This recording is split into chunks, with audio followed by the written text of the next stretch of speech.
Right, imsasuka manje ngamashumi amabili nesikhombisa ke ngaphamba kubumbanelo na ke ihora lokuqala ke ntambama sibonga kakhulu ke nakuhlobisile uMntakarishozi osinikeza indaba zokugamanxa kwalo ke ihora le12 njoba ke la zifingqiwe. Sesikhona ke endaweni yesigameko ukhumbula lengxoxo ke yethu la uzophinda ukwazi ke nokuyithola futhi nakuyona ke la uYouTube wethu lana ke izwi lomzansi ngalo kwaloko futhi sine Facebook page yohle umsakazo izwi lomzansi FM ngaphuthuma ke nakhona futhi lapho ke usilandele futhi kulona ke ikhasi lethu keleli namhlanje ke sigoqa yona ke inyanga le yamadoda njoba ke siqhubeka lana ke nokuhlonipha amadoda noma ke la igalelo lamadoda enza umahluko emphakathini yethu. Siyazi ukuthi ke amanye ke amadoda kumanje nje angobaba angomama einganeni zawo, abanye umalume babambe elikhulu iqhaza ekukhuleni kwabantwana noma ke ingane zodade wabo njalo njalo. So ke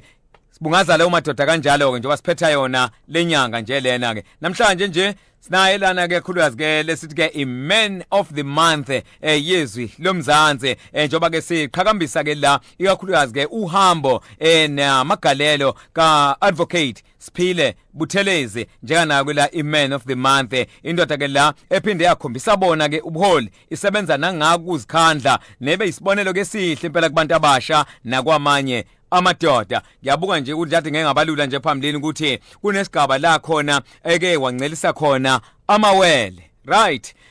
Uyabona nje ukuthi ke ukulinda ukuthi igcwali itekisi ngapha ifundo ngapha konke lokho ngicabanga uzokushare nathi ukuthi kanjani, right? Usiphile uadvocate Siphile Buthelezi ke uzalo ke wakhulela khona ke endaweni yaseClermont la entshonalanga yalo ke iTheko so kakhulukazi ke kuona nje ke uAndrom lapha ya endondoma so ke bese kuba ngona ke la umndeni ke la kakhulukazi ke uphele amalunga ke amahlanu njalo ke la ngizulekela ukuthi ke nokho kubaba ke nokho engasekho usebenze kakhulu ke lapha ke kuyona ke la iindustry le ye construction kanti ke umama la njengana ke la umsizi wasekhaya kodwa kushenge zonke lezi zinto azange ke zimthene wona amandla ngoba nakuzona nje ke ezemfundo ulihambile impela ke lona ibanga nakuba ke bekubonakala ukuthi ke ihibe zifuna ukuba khona nangokwezezimali ekhaya kodwa ngimbona ewumuntu uqashulile wona ke amaketanga kanti kokuchitha isikhathi ukhona ke la endlini zomsakazo yena ke la usokwalisa shenge asikubingelele sikwamukele emsazweni izilomzansi. Ngibingelele kakhulu umsakazi, ngibingelele bonke abalaleli bezwi lomzansi. Ngiyabonga kakhulu ukuthi namhlanje nibe nami.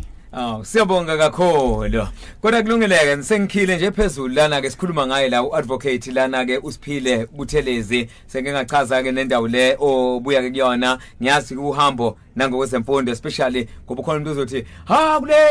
kule primary ngangifunde khona nami mhlawumbe usithatha usibeke nje lapho ukuthi uhambo lakho lambe kanjani la. Ake ngiqale ngilungise lapha ke umsakazi wami ngoba isikhathi semadla ngacommission kulezi insuku uyabona mawuzosuke uthi kuthiwa namhlanje ngathi ngu-advocate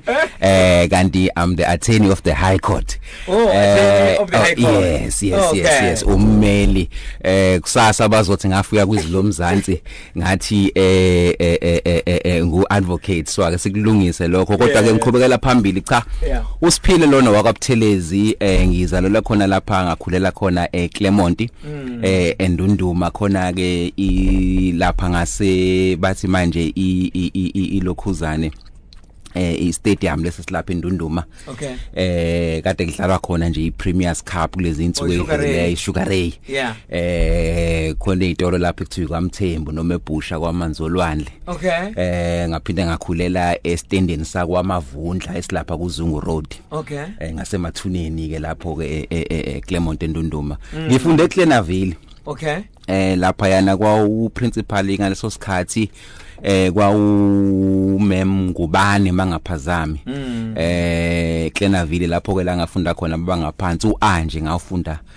ko mem Dlungwane lapha yana ko Miss Mqadi ko mem Hadebe wayeshaya kakhulu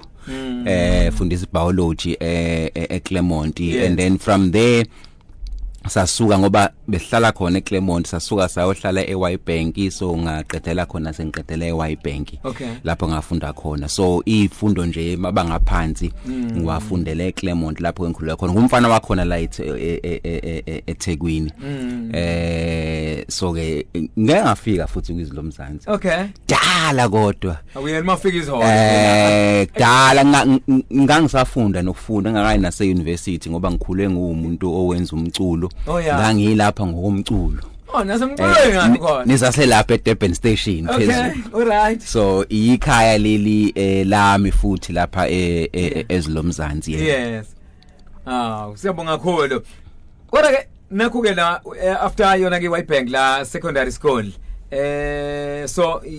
ubeke sewungena kwisikhungo semfundo ephakeme la UKZN no ukufunda kwami ngifunde eUKZN kubalekile ukuthi ngikubeke ukuthi namanje ngisayingxenye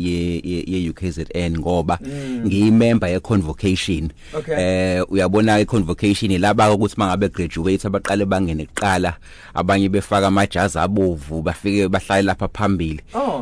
ngiyi-roping officer ke ulona ke osuke kufaka ibhande lapha phezulu mangabe ugraduator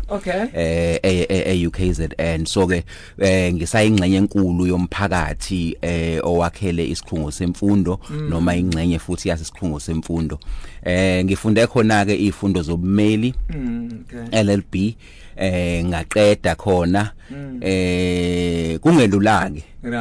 but okubalekile kakhulu umsakazi ngicabanga ukuthi fanele ngikubalule ukuthi ngasazi isizathu sami sokuba se-university ngoba abantu abaningi bafika besazi bese beyasikhohlwa ngasazi kangasikhohlwa ukuthi ngizokwenzani iminyaka engibekelwe yona mine kufanele ngifunde ngiqede ngiphume ngikwazi ukuthi laba bezemva kwami abazala umama nobaba noma nginejoka lokuthi ngishintshe isimo noma ekhaya engiphuma kulona so lokho ngizange ngize ngikulibale from ngingena ngize ngiphuma ngaqikelela kakhulu ukuthi angikulibali ngoba iningi labantu abasha umuntu ufike euniversity enemqondo noma enama intentions amahle afika adungeke mase fike khona ekade ezokwenza iminyaka emithathu noma emine agcine senza iminyaka eyisithupha ngoba usenake izinto asuke ekhaya engazizelanga zona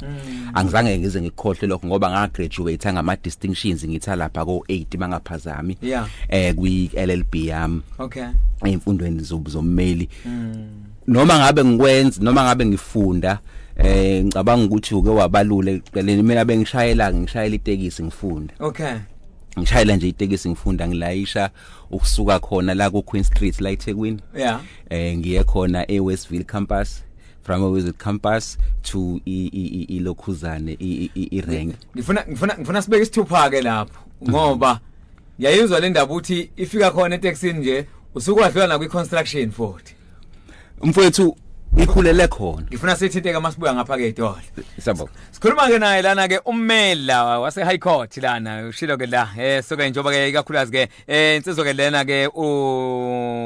usiphile umfuka Buthelezi la njoba uzwa ke le chaza lona ke uhambo lwakhe kodwa uhambo lwakhe nama challenges kodwa indawana ngithanda kakhulu ile yokukhumbula isizathu esikubeke lapho esikhungweni semfundo ephakeme sokhuluma na Buthelezi ka Stars Guys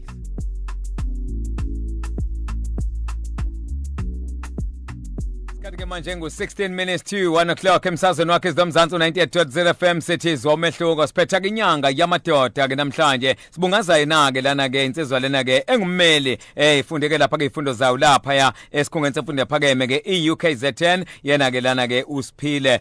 umfuka Buthelezi njoba sithi #men's month #men of the month #iksasalet #izilomzansi 98 FM men who lead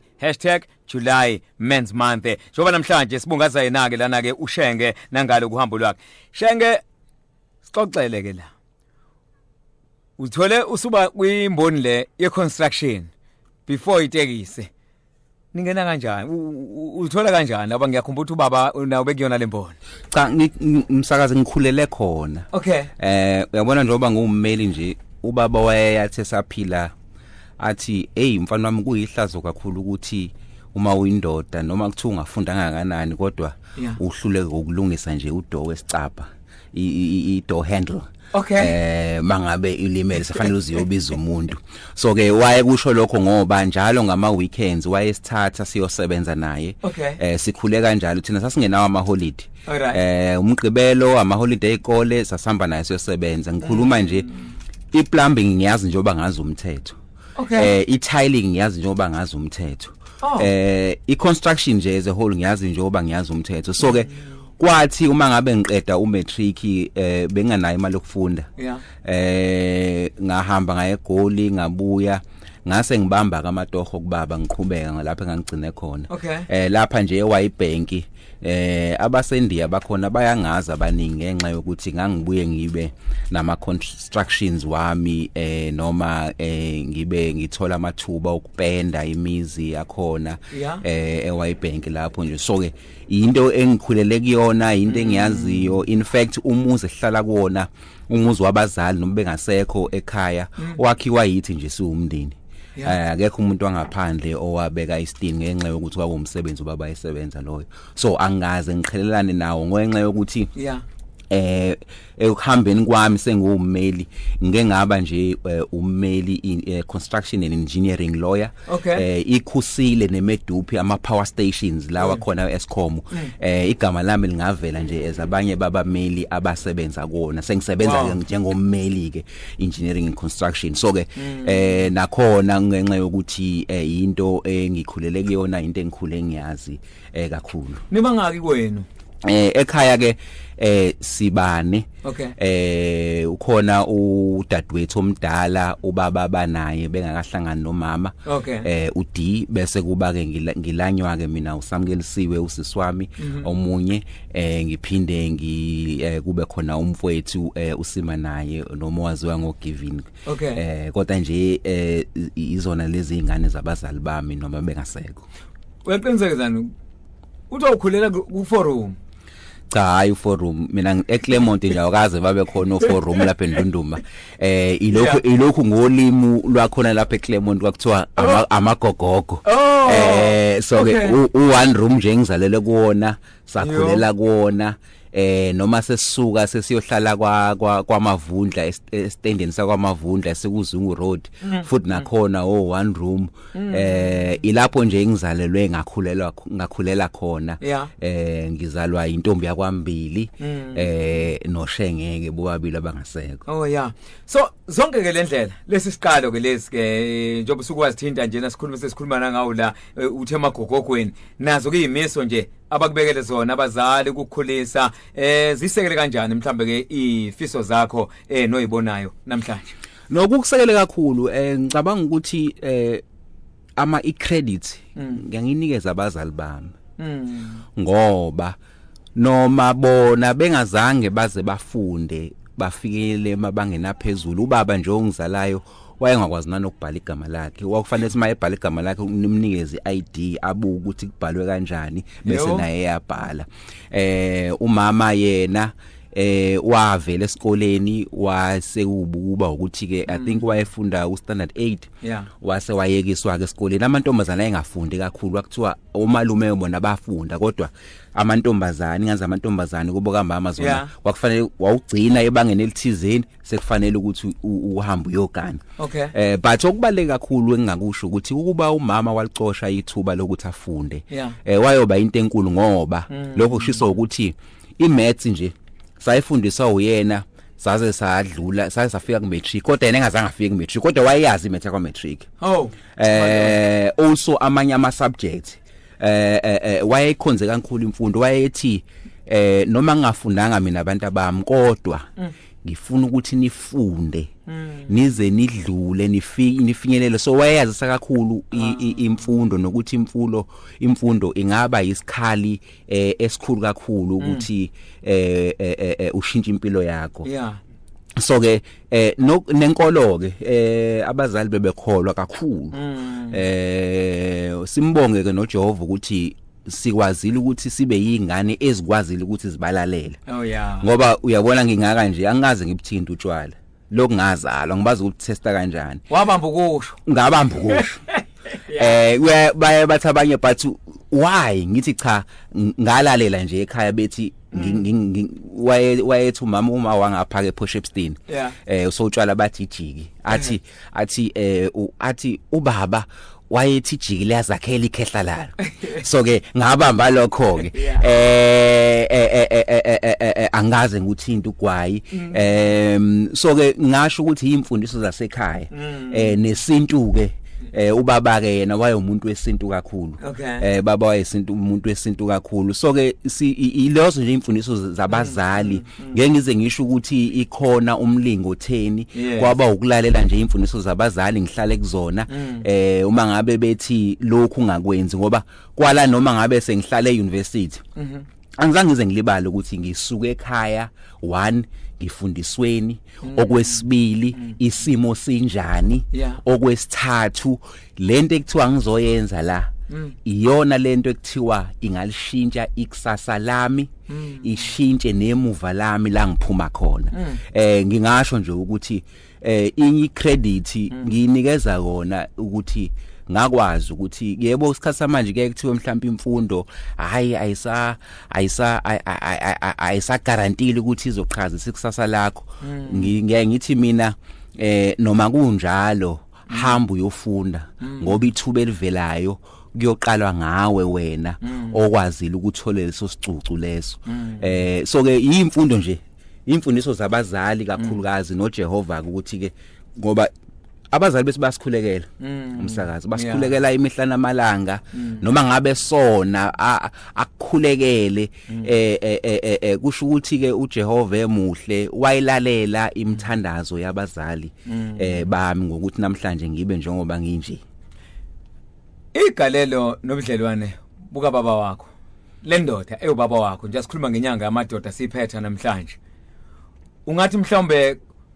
kudunga kanjani lomqondo othi ungazi ukuthi manje macatshanga lo muntu oyindoda kucatshanga into ezirong icatshanga ngonegative njalo njalo but njange ngabalula khona amadoda kumanje awobaba awoma mhlawumbe na ungathi kunganani ungathi ke ungachaza ngale ndoda ekuzalayo uyazi ubaba ngiqale emuva ngize phambili yes uthe mangabe edlule emhlabeni ngo2019 kuthiwa ngikhulume njengengane yakhe endala beku October 2019 ngikhulumela izingane ngithi ngimi phambili ngibeka isandla sami phezulu kwebhokisi lakhe ngithi mina ngithi kubantu abahambela umngcwabo le ndodelele la angikhumbuli nakanye iphakamisa isandla isiphakamisela umama abantu ababekhona emngcwabeni bazokhumbula futhi ngo2019 kwakudlange kakhulu abantu besifazane behlukunyezwa kakhulu ngakusho lokhu ngikusho kugcwala umlomo ngoba ngikubona kuyindawo efanele yokuthi ngikusho nangaleso sikhathi kunenselele yokuthi kuhlukunyezwa abantu besifazane igalelo noma indlela ke kuthiwa inkalankala ihamba itsheke nje ngobona abazali umzali wayo ukuthi uhamba tsheke igalelo lababa ukuthi abe khona empilweni yami ubaba thina ngeke ngithi mangikhumbula ngithi ubaba thina noma wengenamoto kodwa masiye eClenaville sisuka lapha eStandeni sahlala khona kuZungu Road wayesiphelezela njalo ekseni siye esikoleni ubaba ngiyakhumbula ukuthi umama mangabe engekho noma engaphilile ubaba wayesiphekela ukudla apheke asiphakele sonke angisho ukuthi ubaba wayengenawo amaphutha ngoba akekho umuntu mesumdala uyaqala ubona ukuthi lapha yiphutha kodwa ngaso sonke isikhathi wayezama ukuthi abe khona empilweni zethu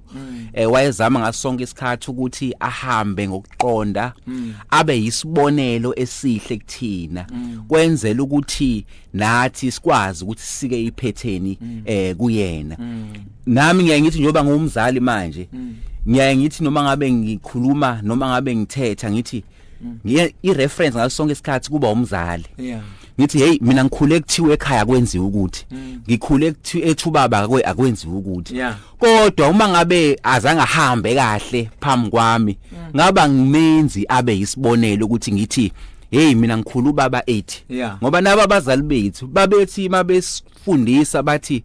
hayi ekhaya kwangenziwa ukuthi noma ubaba wayengakuvumela ukuthi so ke ingakho ngeke ngithi ukuhamba kahle kwethu sabantu besilisa phambi kweingane zethu kwenza ukuthi nazo zenze ireference ngathi zithi ubaba wayengakwenza ukuthi mase ubombuza ukuthi uma ngabe ungahambi kahle iyowenza yini ingane yakho as ireference ithi hey ubaba wayengakwenza ukuthi ngoba ibuka indlela ohamba ngayo so ke yilokho ke ngikushoyo umsakazi ngiphendula ukuthi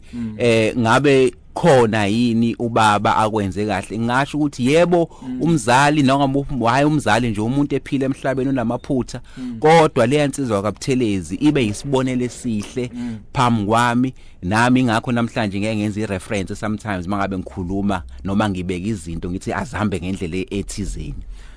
nakho ke lana ubalansisa kanjani lana kushoda yedwa uthi gcwale iphume yi10 ngapha kodwa utholala uregistela ukufunda isikhungweni semfundo ephakeme lana lapha ku Queen Street uyazi ukuthi ngiyaye ngithi manje sike ngithi mangikhuluma ngithi impela umuntu uyophumula and futhi ke manje sengiyangisho kahle ngithi sengiyophumula esiphile funerals ukuphumula ungakafiki lapho uyakhona okay awukwazi ngithe Elia angizange ize ngikhohle ukuthi konje ngiyele ini esikoleni uma ngabe qhamuka ithuba ngisesikoleni eUKZN ngithi mina umama ngaleso sikhathi besebenza ku Pitrotry Street number 53 Pitrotry Street esebenza kwa umlungu wakhona kwaku Mrs Duplessis bese ngithi mina anginayo imali eyanele ukuthi ngiphile la euniversity so ngizokwenza njani bese ngino NSFAS right uNSFAS uyakunikeza neallowance ngithatha iallowance ngiyibeke ithe mayihlangana ngithathe license ngithatha iPDP ngiapproach enye insizwa eyayiona imoto ezayibhala ukuthi Campus Queen yakazwana ayisekho emhlabeni okay ngithi mina ngine license sengine PDP ngicela ukuthi ngicela uqhamuka neplan o driver bakho basebenza Monday to Sunday ake abakho bahluke baphumule nama weekend ufuna ekhaya mina ngibe ireliever yabo ayithande idea yami ngingene kanjalo ngishayele so ngishayele from Friday up until early hours on Monday mangabe ngise rank mangabe kune assignment noma ngibhala the following week mangise rank nje ngikhipha incwadi zami ngiyifundele mase isikhathi sami sokuthi ngilayishe ngingene steeringini ngishaya imoto ngiqhubeke impilo yami nje ngangiphila futhi ngingena nkinga ufocusa kanjani aba isikhathi esiningi yamenzwana mamela ngizothiwa walithole lakhe igama nawe lapha ngoba abantu baphuma lapha beqanjwe kahle ekhaya umuntu erank umuntu uyakulahlekela likhona lakho mfethu lisho wena no uyazi ukuthi kunjalo angithi lapha yana rank ngiyangithi mina uyazi ekuhambeni uyabathola nabafowenu ingakho nje ugcina usuqanjwa namagama kuthiwa uMageza ofundile noma kuthiwa isifundiswa kodwa lelo thuba lele engangilicosha ngangikwazi ukuthi ngiphinde ngikhiphe incwadi yami ngifundele ngiqhubeke ngihambe nohambo and njengoba ngisho ukuthi inkinga uthi uhamba ohambweni bese uyakhohlwa kulolu uhambo oluhambayo kungani noma uphikelele kuphi angizange ngize ngikhohle lokho nakanye ngasho ukuthi leminyaka iminyaka u4 leminyaka emine kufanele ngiqede ngayo right ngoba ithuba engilicoshileyo ilona thuba engamele ukuthi ngilahle noma ngidlale ngalo ngenxa yokuthi kangikhohliwe ukuthi ngiphuma kuphi ngifisa ukuya kuphi Right, isikhathi ke manje nguyena ke la munye kumzozo sibheke khona ke endabeni zokubumbana kwalo ke ihora lokuqala uzobe khona kuhlobisile umntaka Shoze. Hlezi naye lana ke uMagezi ofundile noma isifundiswa namazike nalapho ku Queen Street ukhona ke la kakhulukazi ke ummeli la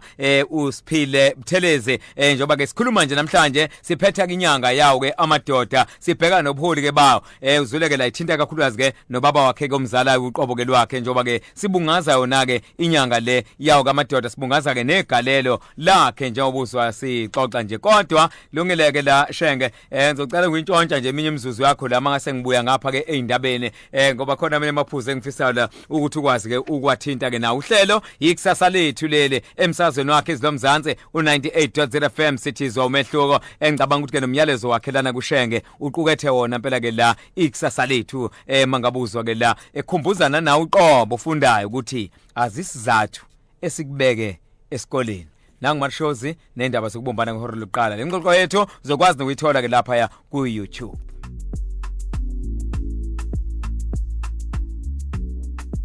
Right, asibonga kakhulu kena kuhlobisile umntaka Shozi osinikeze izindaba zokubumbana kwalo ihora lokuqala ngentambama ohlelweni ngikusasa lethu. Thanks God is Friday. Namhlanje siphethe unaka inyanga lena ke kaNtulikazi nokuyinyanga ke yawo amadoda ke siqhakambisa kakhulukazi ke igalelo lawo ke amadoda njengoba namhlanje nje siphetha ke la sibungaza yena ke lana ke uSiphile Buthelezi uyena ke la ingumeli ke lensizwa ke le njengoba uzwile nje nohambo ke lwayo la mhlawumbe nje mangibuya ngapha eTolo zobe ngihamba ngibeke ngintshontshe nje noma ababili abathathu la kodwa ikakhulukazi khuluma nangawo nje umyalezo owuzwayo uphuma ke kuyena. Right, uMagezi ofundile bamazi nalapha ya emarenkeni angiqale ngishone eTolo oqala siyabuya.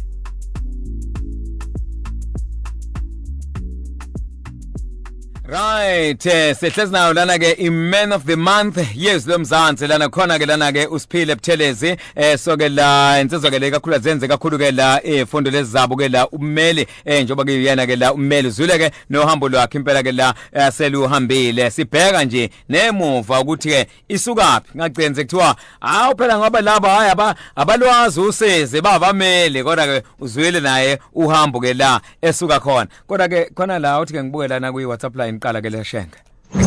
ngibonga ubheko kwakhe lo awungazi ngajabula sombe yazi bamnandi uhlelo leyo interview nje inspiring ngalendlela le hey uyabona thank you Shenge iziphi ifundo evele ikhungweni zezezimali zomhlaba mhlawumbe ngathi ozibuyisela emsebenzini wakho lapha ekhaya eNingizimu Afrika ngoba ngizwela ukuthi umuntu obuye wathola international cha kunjalo ngeke ngaba ummeli lapha eNew York Manhattan ngaphinde ngasebenzela enye yama investment banks ahamba phambili noma amakhulu emhlabeni wonke khona futhi eNew York ulwazi olukhulu ukuba khona nje kulelazwe ngasho ukuthi kushintshile kakhulu umqondo wami indlela engibuka ngayo izinto indlela engenza ngayo izinto ngoba kuyasetshenzwa kakhulu kulelazwe lase USA so ke ngabuya ke ngibuya back eSouth Africa ngabona ukuthi hayi angiphelele ebumelini angene kwezamabhizinisi so ke ngaba inspired kakhulu kodwa futhi angikubalule lokho ukuthi vele isifiso sami sokuba semabhizinisini sasivele sikhona futhi ezinye zezinto engicabanga ukuthi ke umama ongizalayo into ayifaka kakhulu abantu base Clermont kuZungu Road lapha ngase Kilimanjaro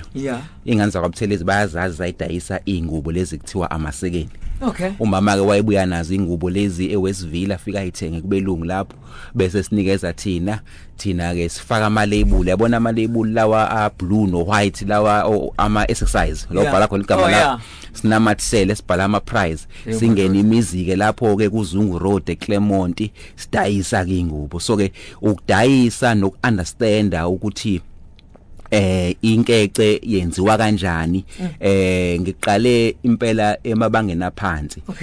kosokwaba segazini uyazi kunomunye umngane wami wayethi uyazi Shenge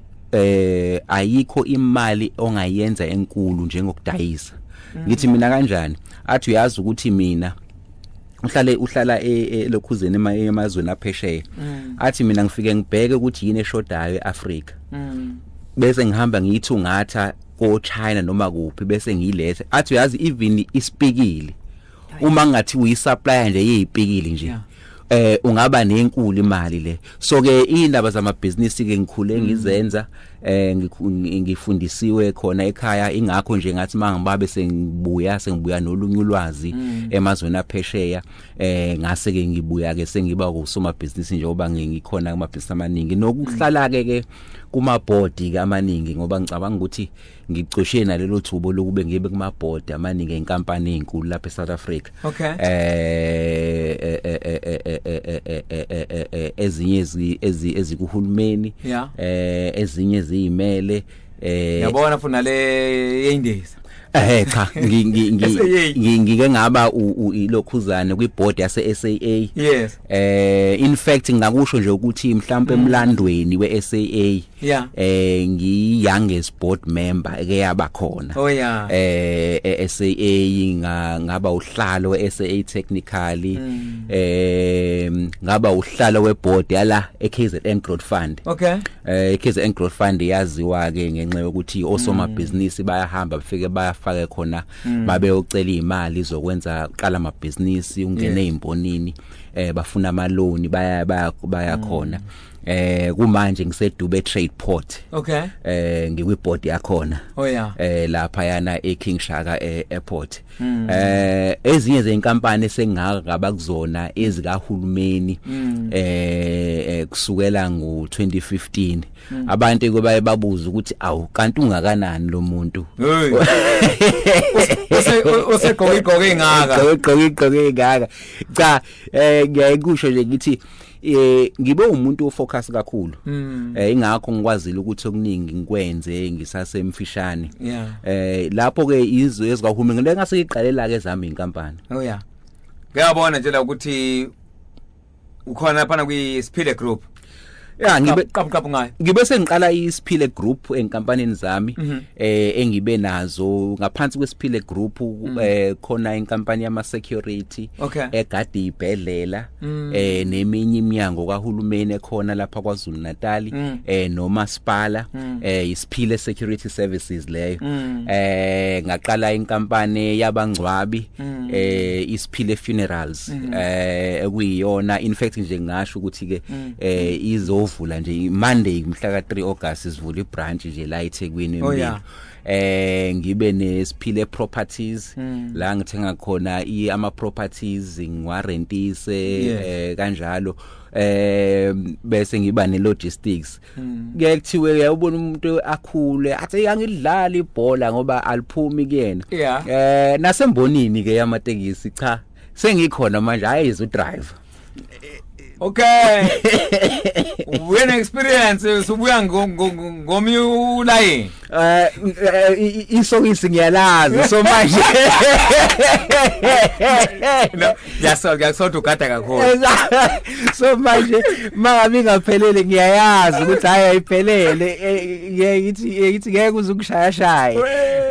so ngikhona nasembonini kakhulu ngilwa nokuthi futhi ke ikwazi ukuthi improve ngoba ngiyangithi okubalekile ukuthi masithola ulwazi asibuye lapha esiqale khona sizothuthukisa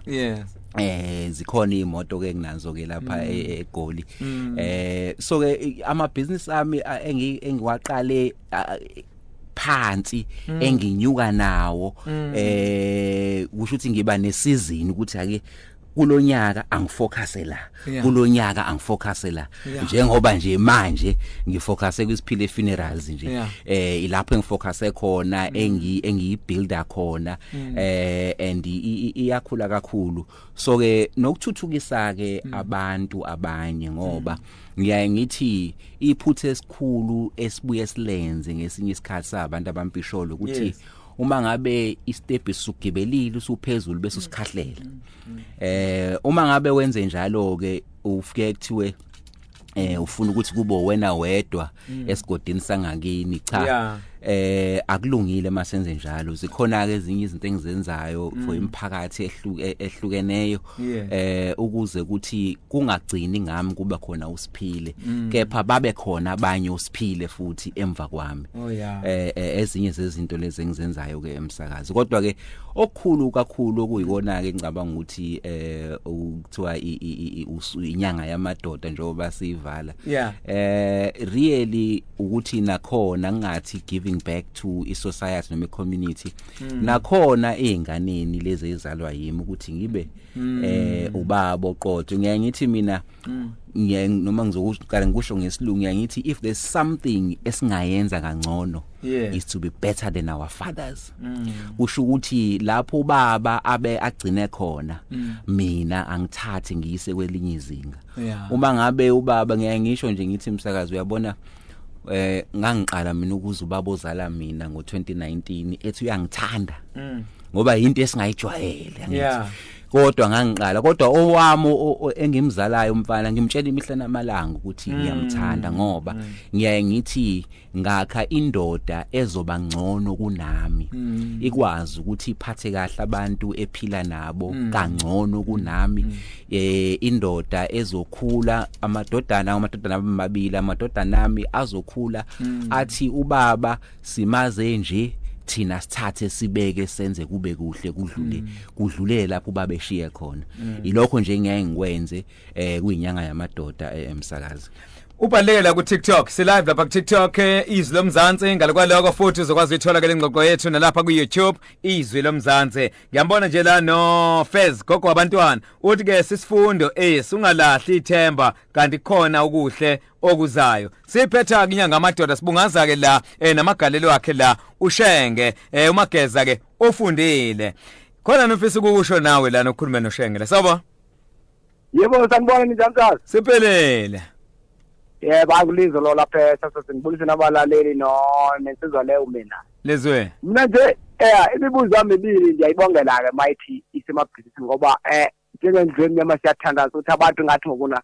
bangasabalala empilweni awenzele ukuvula amabhizinisi umbuzo wami ngokuna uqonde kulento yokuthi ukwinkinga ekhona emthethweni manje njengobethi ufundela uba ngummeli abameli babonakala sebengawusihlonipha umthetho abawufundeleyo sebesenza into ezibheke eqaleni nje baninzi sesayibona bebhenisha umthethweni lento kuyabonakala kukonakala kwenza okwesibili le industry yasematekisini hayi andifuni manje akona into eniyinqwelela nditholi lele ngaliphupha nje uyiphupha ngendlela ebole ngayo so nilungisa kanjani lento ibe peaceful yeke lento kwenzile kona ngoba ke la nje sinaye la namhlanje nje ngimkhomlile esasigqoko leso kuzokhuluma ngayi imboni sibungaza igalelo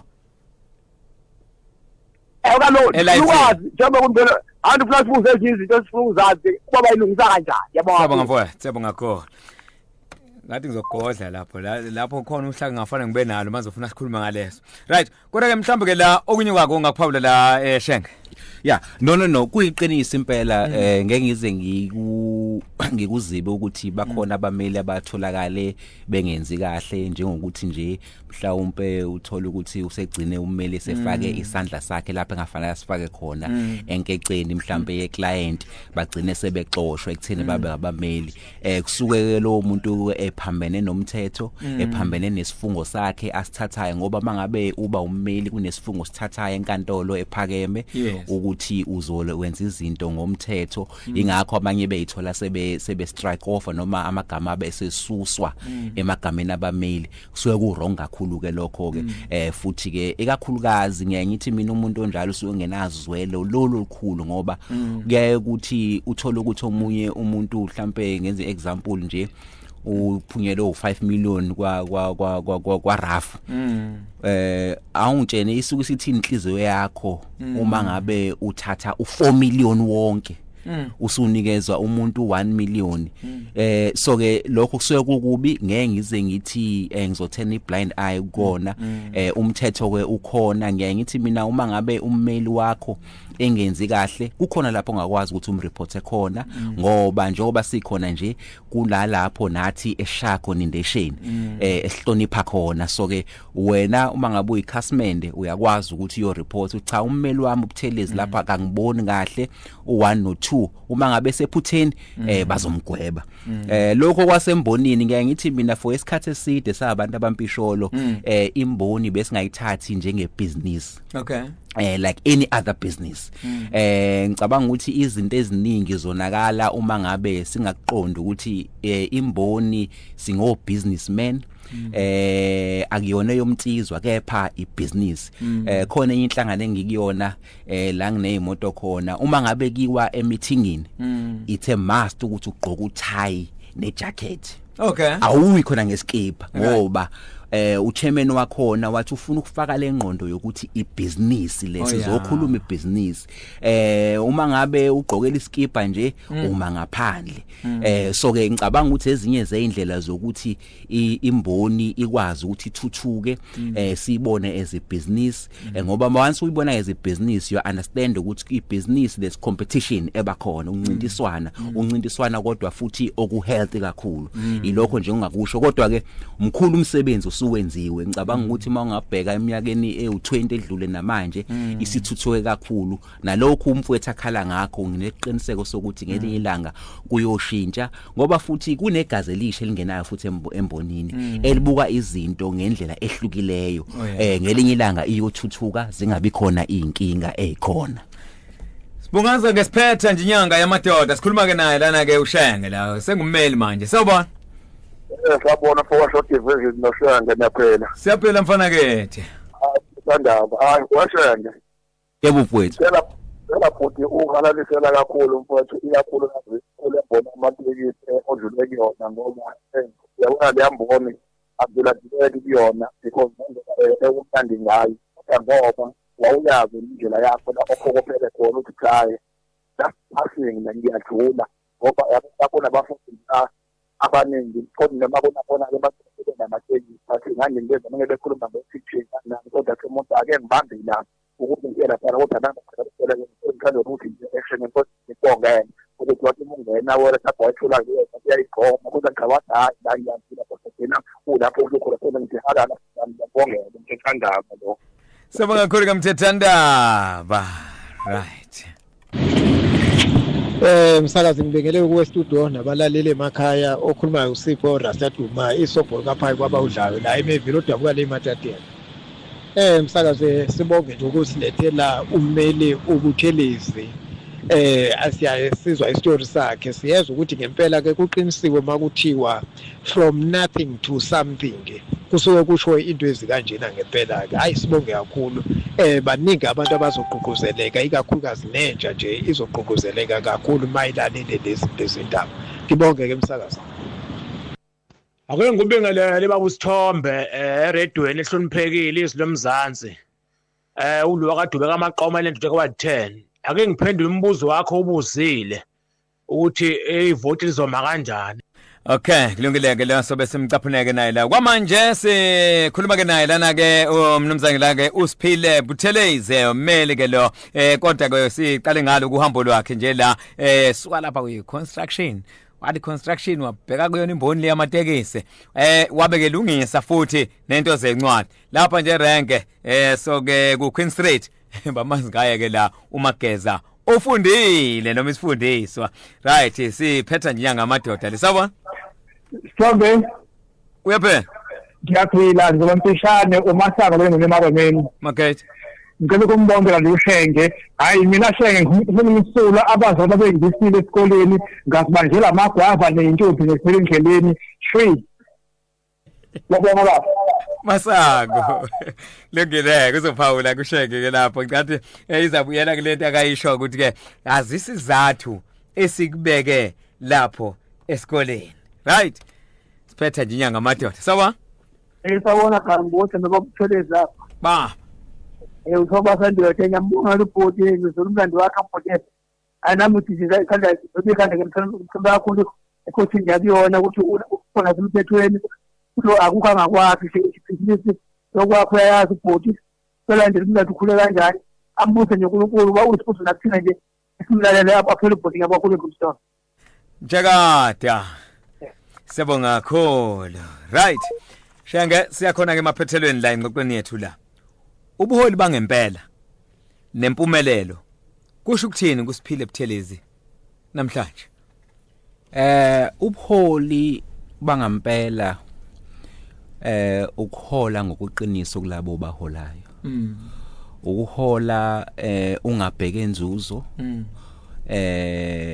Uyabona kunabaholi engiyaye ngibukele kubona abantu abaningi babe ngacabanga ukuthi lo abawulawo baholi mhlambe ngesikhathi bese ekhundleni bantshontsha imali banemali eningi umuntu mesedlule emhlabeni uthuke nawe ngizokwenza isibonelo ubaba uzalwa endlini yakwaButhelezi kuthiwa isemBongombongweni. Okay. Kuthe inkosi le yakwaButhelezi uma ngabe idlule emhlabeni ngase ngibizwa ukuthi kunokubhalileyo ngase ngithola ukuthi kuwili yayo yabhala ukuthi ngibe iexecutive ye-estate yayo inkosi engasekho umntwana wakaphinda ngene ngathuka kabike nami kodwa engifike ngakucosha khona ukuthi hey uma umholi right engathi ungaba umholi oqotho ekusithekeni naphambi kwabantu. Okay. Ngoba ngacosha ukuthi ungaze uyitshela ukuthi ube ibillionaire noma imillionaire. Yes. Kodwa akukho ukutheni abe nakho egameni lakhe. Umholi ke loyo. Umholi oba umholi ekusithekeni naphambi kwabantu uhole ngobuqiniso uhole ngobuqotho ngoba obunye ubuholi esibubonayo obungekho noma ungalungile lokho sibona kuMadlanga Commission ukuthi sikuthathe sikubeke bese wena uthi cha ake ngibhekele mina nomndeni wami. Yes. So ke ubuholi akudingeki ukuthi futhi kube umholi onedumelo seyaziwa umhlaba wonke. Umholi ebandleni okulona, umholi emndenini wakho, umholi emphakathini okuyena. Umehluko uyowenza waziwa udumile noma ungadumile. Ngiyangithi ke kufana nokusend i-email lapha singabameli ngiyangithi mawupress ibutton elithi send kufanele kube ukuthi leyo email oyisendile uyokwazi ukuthi uyimele even 20 years 30 years uyidefend down the line. Kanjalo ke nomhola abantu fanele uhole ngendlela yokuthi into oyenzayo uyokwazi ukuthi uyimele mesubuzwa ngayo 20 years 30 years uthi cha lokhu ngakwenza ngoba kwakuyilesi sizathu. Ibona kubuholi ke engiyaye ngibukele kubona bese ngithi baningi bakwethu abaholi abahle abahambile phambi kwethu asisike ipattern. Awukwazi ukuthi uthi akukho lapha engabukela khona. Akwazi futhi ukuthi nathi njoba siphile emhlabeni ukuthi singabe isibonelo. Uma mina ngibe isibonelo enganeni ezangasekhaya nazo ziyoba isibonelo kwezinye izingane ezikhulayo ngaleso sikhathi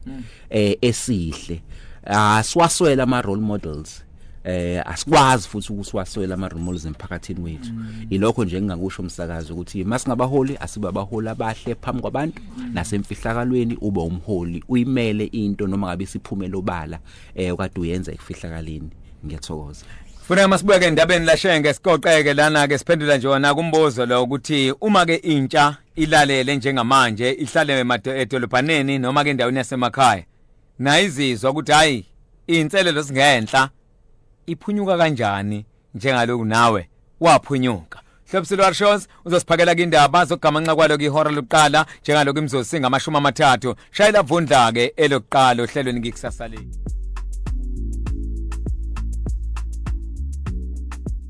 Sibonga khulekela kuma shows sixoxa ke naye lana ke kakhulukazi ke uSiphile Buthelezi njengoba namhlanje sigoqa yona kinyanga le yamadoda ke lana ke uNtulikazi siqhubeka nokuhlonipha nje namagalelo ke wawo njengoba lesibuka ke nalo ke uhambo ke lwakhe so la isuka khona kuze kube khona ke manje kodwa ke shenge umuntu omsha kulalele njengamanje qhamukela nje edolobhaneni kwaGqwathaza esendaweni yasemakhaya lekonongoma ezizona ebanje izona ke inkinga lezi zezimali njoba nawe kwakuyiso leso ngo2001 isiphi seluleko mhlambe siqondile ongasinika ke la lo muntu omusha ukuthi ashintshe indaba yakhe? Ngicabanga ukuthi ake ngiqale la ngithi umsakazi. Qala ngokuthi uhloniphe ulalele imfundiso zasekhaya. Okay. Kuqala lapho. Ulalele imfundiso zamakhelwane. Ulalele imfundiso zomphakathi owakheleyo. Hambele kude le nophuzo oludakayo. Ngizokusho lokho umsakazi ngoba iqiniso lithi abantu abaningi nezibalo ziyasha abantu abaningi eSouth Africa abantu abasha bagxile kakhulu ophuzweni oludakayo ebumnandini. Ayikho lento ekuthiwa ngidla ubusha bami. Ubusho obudla wena. It's the other way around. Uzokhuluma lelo qiniso lelo. Uhambele kude le nokwenzeni ingane ungasebenzi ungashadile uma kwenzeka kodwa kakhulukazi asikho isidingo kuyaye kuthiwe ngiyangenza example ngithi mina njengoba mhlawumbe kuthiwa ngina 40 akwazi ukuthi kuthiwe ingane na 20 ngiyayizala cha 20 years ago you had no business ekutheni ukuthi ngabe wenze ingane. Qiniso yilelo. You had no business. 21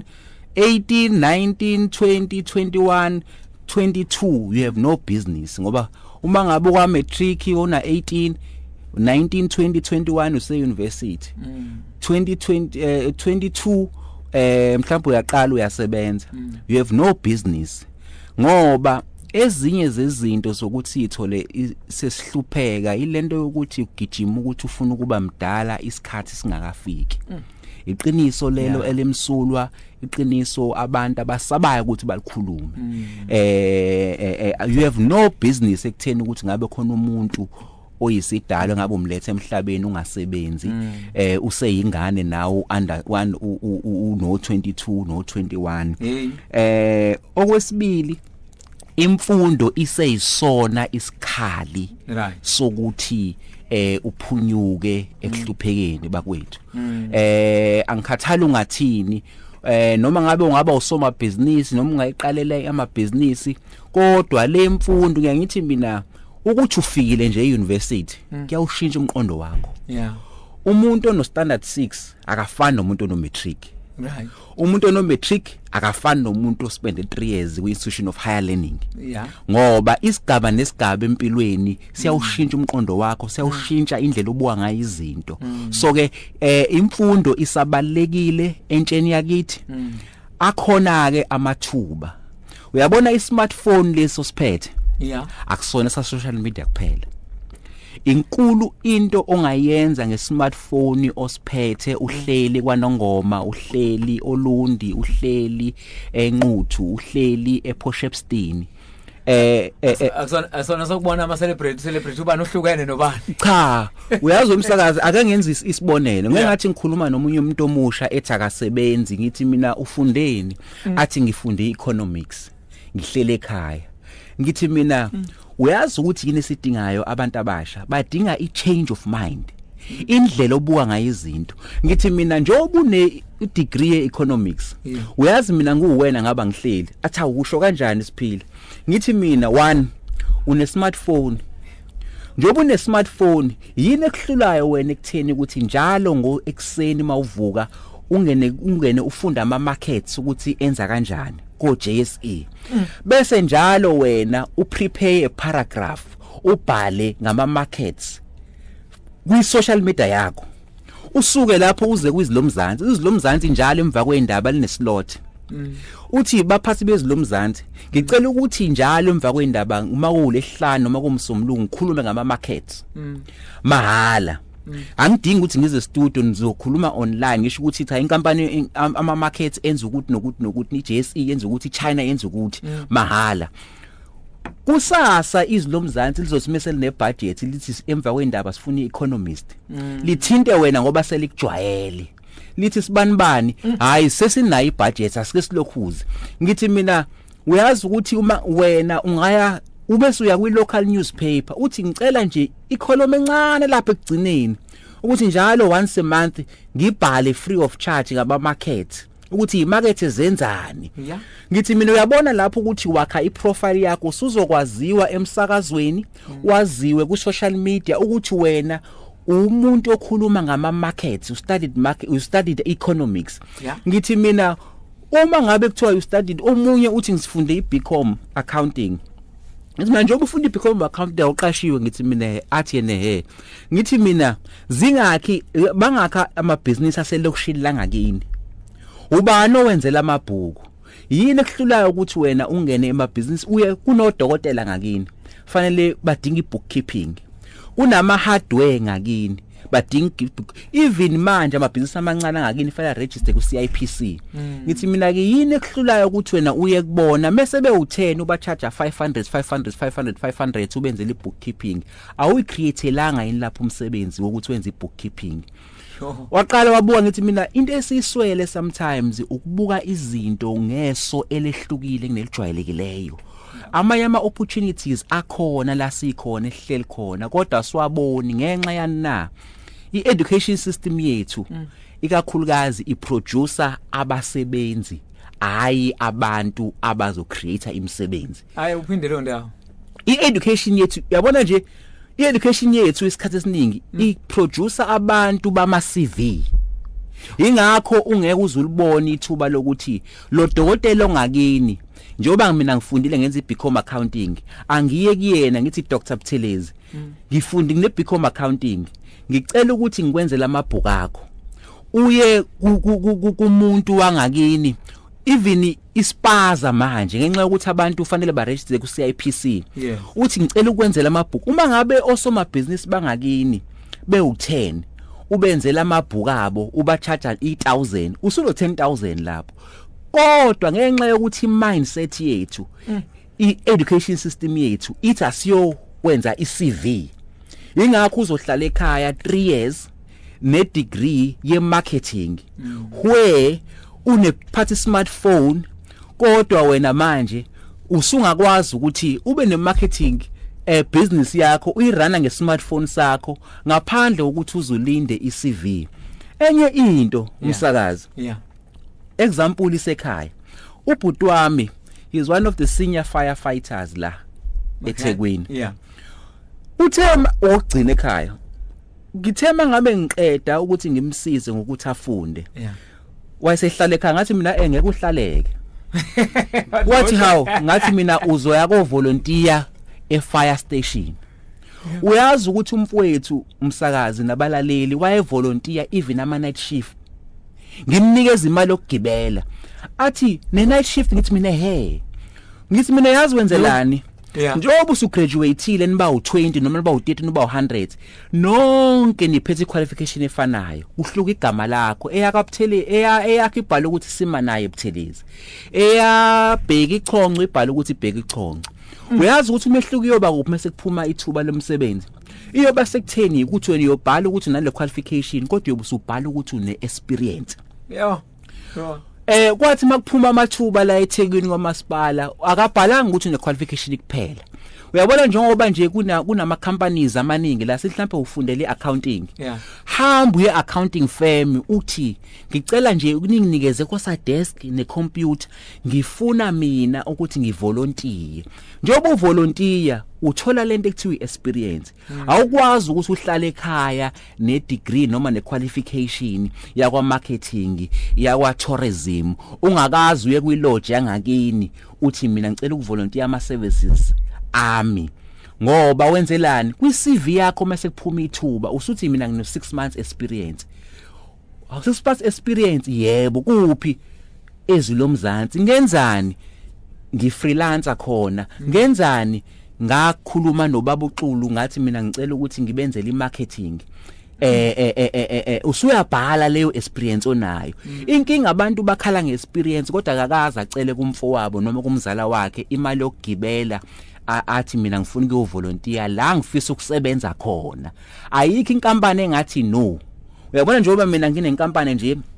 ngenze example Isiphile Funerals ukufika umuntu athi mina ngifundele ilokhuzana ipublic relations uma ngabe nginali desk inayo icomputer ethi ufuna angithi ngiyazi mina ngitholani mina ezumnikazi wenkampani ngithola umuntu ozongisebenzela yebo mhlawumbe anginayo imali yokumkhokhela so ngizothola leyo service mahala kodwa mina in return lo muntu utholani uthola experience uma ngabe mina sekuvela ipermanent position la ngaphakathi ngizoqala ngayo ukuqasha uma ngabe kuvele enye opportunity ngaphandle akasabhali ukuthi une qualification kuphela usebhala nokuthi ngiyasebenza endaweni yokuthi futhi mayethanda angabhala nanokuthi uyavolunteer angabhala nje athi uyasebenza ngoba vele uyasebenza ngoba every day uyavuka aye lapho umehluko ukuthi mhlawumbe akaholi uma ngabe nginayo inkece ngingamnikeza lokhu kuthiwa istipend futhi manje amakhampani useyakwazi ukuthi ngithi ngizovolunteer la bese ngiyabhalisa mhlawumbe nje ngenze example mangabe ummeli ufundele law uyakwazi ukuthi uye ku law firm ufuka ukuthi ngicela ukuthi ningiregister ama articles bese ubhalela lokho esasibiza ukuthi law society kudala ukuthi bakuxhase bakunikeze istipend so ingqondo yethu kumele ukuthi ishintshe kungabi ingqondo yokuthi mina ngiyofunda mase ngilindele ukuthi ngiprepare iCV buka iopportunity lapho uhleli khona ungangazi ulinda ukuthi uzoyoqasha ngoba uzokulinda ingunaphakade msakazi sokwanisa I know awenza ama arguments enkantolo angithi kodwa uyayibona ukuthi iqala kuphi lo uyayibona iqala kuphi ngithema ngisesikoleni ngathi kumnikazi wama campus queen ngathi mina ngabuka opportunity ukuthi o-driver bakho abalitholi ithuba lokuphumula ake ngibe i-reliever yabo bayophumula mina usiza o-driver usiza wena uyabona babajabula nabo usibathula uba ekhaya so ke yilokho engishoyo ukuthi uma uzolinda ukuthi uzozuqashwe ngiya ngithi mina ungcono umuntu othi oza kumina athi shenge ngicela ungiphi 1000 ufuna ukuthenga lo machine lo iwall lo mhlophe wokugunda noma athi ngifuna ukuyostock eChinatown kunomuntu othi shenge ngicela unikeze 1000 ngithi ufuna ukwenzani athi ngidinga nje ongamasenti ngoba lo othi ngifuna ukuyostock kuyatshengisa ukuthi khona lento ayiphike afuna ukuthi empilweni abe yiyona uma ngabe umuntu ethi kumina ngifuna ukuvolunteer ezweni lomzansi ithuba engilitholayo ukuthi ngingene ngo2 am manje ngihlala kwaMashu ungakwazi ukuthi ungincede ngemali yokugibela angiholi kwizilomzansi lo muntu ngiyamncamela ngoba kusasa uma ngabe sekuqasha kwizilomzansi bayoqala ngaye ngoba sebemjwayele noma komunye umsakazi bayoqala ngaye asiphume kulento abantu abasha yokuthi ngine qualification bese uhlala ekhaya bheka ukuthi le qualification yakho ingakusebenzela kanjani usalinda umsebenzi okubalekile ugaina lento ekuthiwa experience Shenge siyabonga kakhulu 1 minute manje kuphela uniyawona yabona uyizethulu uyazenza enkantolo sengibone kahle 1 minute manje nginika wona ukhulume nalomuntu wesilisa nalendoda ewubaba ewumama kumanje ngithi kube khona amadoda otholthi uhlamba uma wengane wedlule emhlabeni njalo njalo thothi ubaba uye waziyo nalengane zakhe ezinye zaze zamantombazana uyazi ngebebe nezinto ezibelikhulu ukhuluma nowesilese thothi ngathi dinge kumala kodwa nje uqoquzela ulobu buhle nokwenza kwawo kunesizathu sokuthi uJehova wathi siyobaza inhloko kunesizathu sokuthi uJehova ukuze abumbe noma adale uEva ngokwamaKristu kodwa wabiza ukuthi akhiphe ubambo kuAdam kwakusho ukuthi lokho lo wesilisa uwesilisa kodwa futhi unakho okokuba wesifazane ngoba ukube lo wesilisa wayengenakho kokubili wayezomdala uJehova bese futhi ambumbe nje uEva angamhlanganisi no angakhiphi okuthize kuAdam kusho ukuthi uAdam wayenakho kokubili so ke ngamanye amazwi ngithi kulo mfowethu noma wesilisa oyithola eyidlala zombili lezindi lama role akulona iphutha njengoba uyikhanda ingoba uyazi ukuthi khonana emsileni ngoba uqala phezulu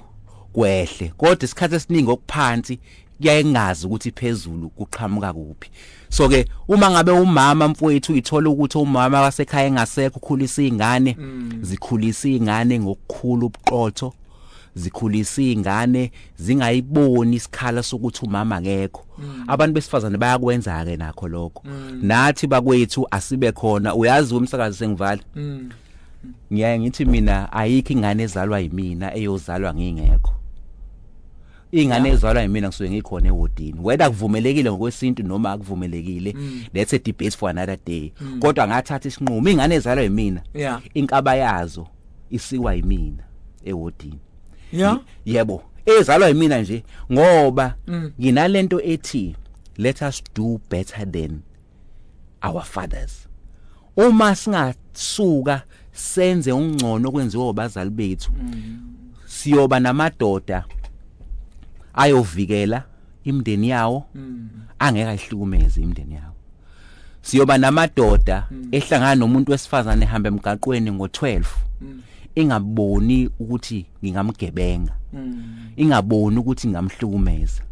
ngoba iyazi indlela ubaba wayo ekhulise ngayo.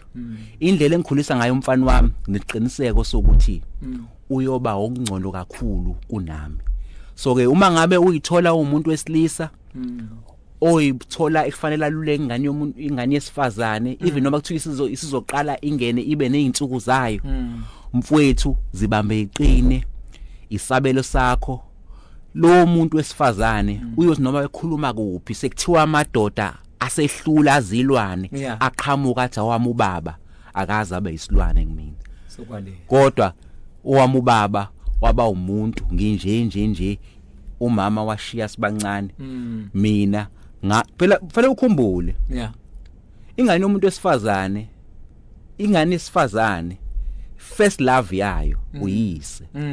Njoba wena ungekho empilweni yendodakazi yakho, i-first love yayo kuyoba ubani? Ngoba fanele ingane yakho ithama standards yesifazane. Ithi uyabona uthi ufuna ungiyisa kuphi? Ufuna ungiyisa eGoli? Hayi mina ubaba wayengisa eCape Town. Ubaba wayengisa phesheya. So ama standards omuntu wesilisa ngathi wahlala noxolo. Ingane yakho yomuntu wesifazane fanele isebenzise wena baba wayo ezumzekelo ezisibonelo. Ngathi wahlala noxolo. Uyasho njalo? Yonkulumo. Neyo mfana ngoba ngingahlala ndawo. Cha, sihlala ndawo. Ingobani? Nawe umuntu wesilisa your first love umama wakho. Uyakuthiwe you are not a mama's boy. Ingenxa yokuthi uthando lokuqala umuntu wesifazane olaziyo olukamama. Ingane yakho yendodakazi, indodakazi yakho. Uthando lokuqala efanele ilwazi elwakho umuntu wesilisa. Ikona lisephithi ukuthi sometimes siyayisambele kude nezingane zesabantu besilisa. Kodwa ngeke ngithi mina ubaba thina wayesiphelezela sesikoleni, wayesiphekela umama mayengekho, wayesivikela. Akekho umuntu oyovikela umndeni wakho ngaphandle kwakho umuntu wesilisa. Shaka. Kona kumnyakade ebhalelana ke thiwa kumkhaya amadoda ke ngoba bakwazi ukulandelana inkundleni zokuxhumana kumkanjani ngiphonsa kwena. Hayi ngikhona inkundleni zokuxhumana. Ngikhona uSiphile Buthelezi nenkampani engizona uSiphile Funerals zikhona ku Twitter, ku Instagram, ku Facebook, ku TikTok. So ke ngenxa yokuthi lana ngakha ilegacy ingakho nje umuntu konke kubizwa ngoSiphile ingenxa yokuthi mawuphile emhlabeni iyiphi legacy oyishiya akudingi ukuze kube ibusiness. So ngakha igama lapha ekuyos noma ngasekho emhlabeni kuthiwe there was uSiphile owenza ukuthi nokuthi. Ingakho nje inkundleni nje zokuxhumana zonke ngikhona Siphile Buthelezi, Siphile Funerals, Siphile Logistics, Siphile Security Services ngikhona. Uyazi cha ubaba uCulu angivele ngisho nje. Hayi. Kufanele ngisithenge isikhathi la kwizilomzansi. Ngiyayithanda leyo ndawo. Ngiyayithanda leyo ndawo. Cha ngikusho formal. Hayi akuvele kube isekhaya. Ukahle umzayiqedela impela ke nawo. Hayi ngizoyiqedela. buka phela la ulo nangu la Sunshine la kwi TikTok uthi awushenge ngani yami antu wakho lo Masithomo. Osithomo ngicabanga ukuthi Osithomo eWaybank bangaphazami. Yazi usho njani ngani yami bangaphazami cha impela ukhuzane uyazi ukuthi ke kuthiwe sometimes abantu abakwazi kahle omakhelwane. Hayi ngabe nginamanga akekho umakhelwane kaButhelezi noMambili. Owake wathi ngisayo report ukuthi ingane kaButhelezi siyenza ukuthi impela omama bangasekhaya oma bami obaba bangasekhaya obaba bami ngikhule nginjalo nje ngiyathokoza kakhulu kubalaleli bezilomzansi ngiyathokoza kakhulu ukuthi izilomzansi selikhulile ngilazi lisele phezulu ngiyalibona ukuthi liyaqhubeka liyakhula ngithokoze nethuba elingiphe lona uNkulunkulu anibusise njalo nani nje basakazi nomfowethu ola uproducer noma oshuthayo sengimkhohlwa igama lakhe ukuthi ubani uSmile uNkulunkulu anikhulise ngasonke isikhathi uNkulunkulu asisikelele uNkulunkulu asivike siya okhethweni eSouth Africa abantu abayiphathe kahle abantu bathandane abantu balithanda izwe lethu silithanda izwe lethu kakhulu akekho umuntu oyosithandela izwe lethu ngaphandle kwethu sama South Africans uzwano lonke abantu besilisa asingabi izilwane kepha ngasibe abantu uthando abantu abalibone ngathi abantu besilisa ngicabanga ukuthi konke uma ngabe singamakhanda sihamba kahle konke okunye kuyohamba kahle ngiyathokoza sokwalisa yena ke lana kusiphele Buthelezi ke lo besikhuluma ke naye lana ke siphetha nje inyanga yamadoda soke la beyona ke la iman of the month yezilomzansi sweleke inohambo lude lensizwa ke la nenqwaba yeyiqoko engicabanga ukuthi kunenge esikufundile nakuyona ke inkulumo ke yakhe khumbula nalapha ku YouTube izilomzansi uzokwazi ukuyithola yona ke ingxoxo yethu nalapha ku TikTok izilomzansi nakhona futhi uzokwazi ukuthi ke usilandele ke futhi ke nakhona siyabonga kakhulu Facebook page yomsakazo izilomzansi FM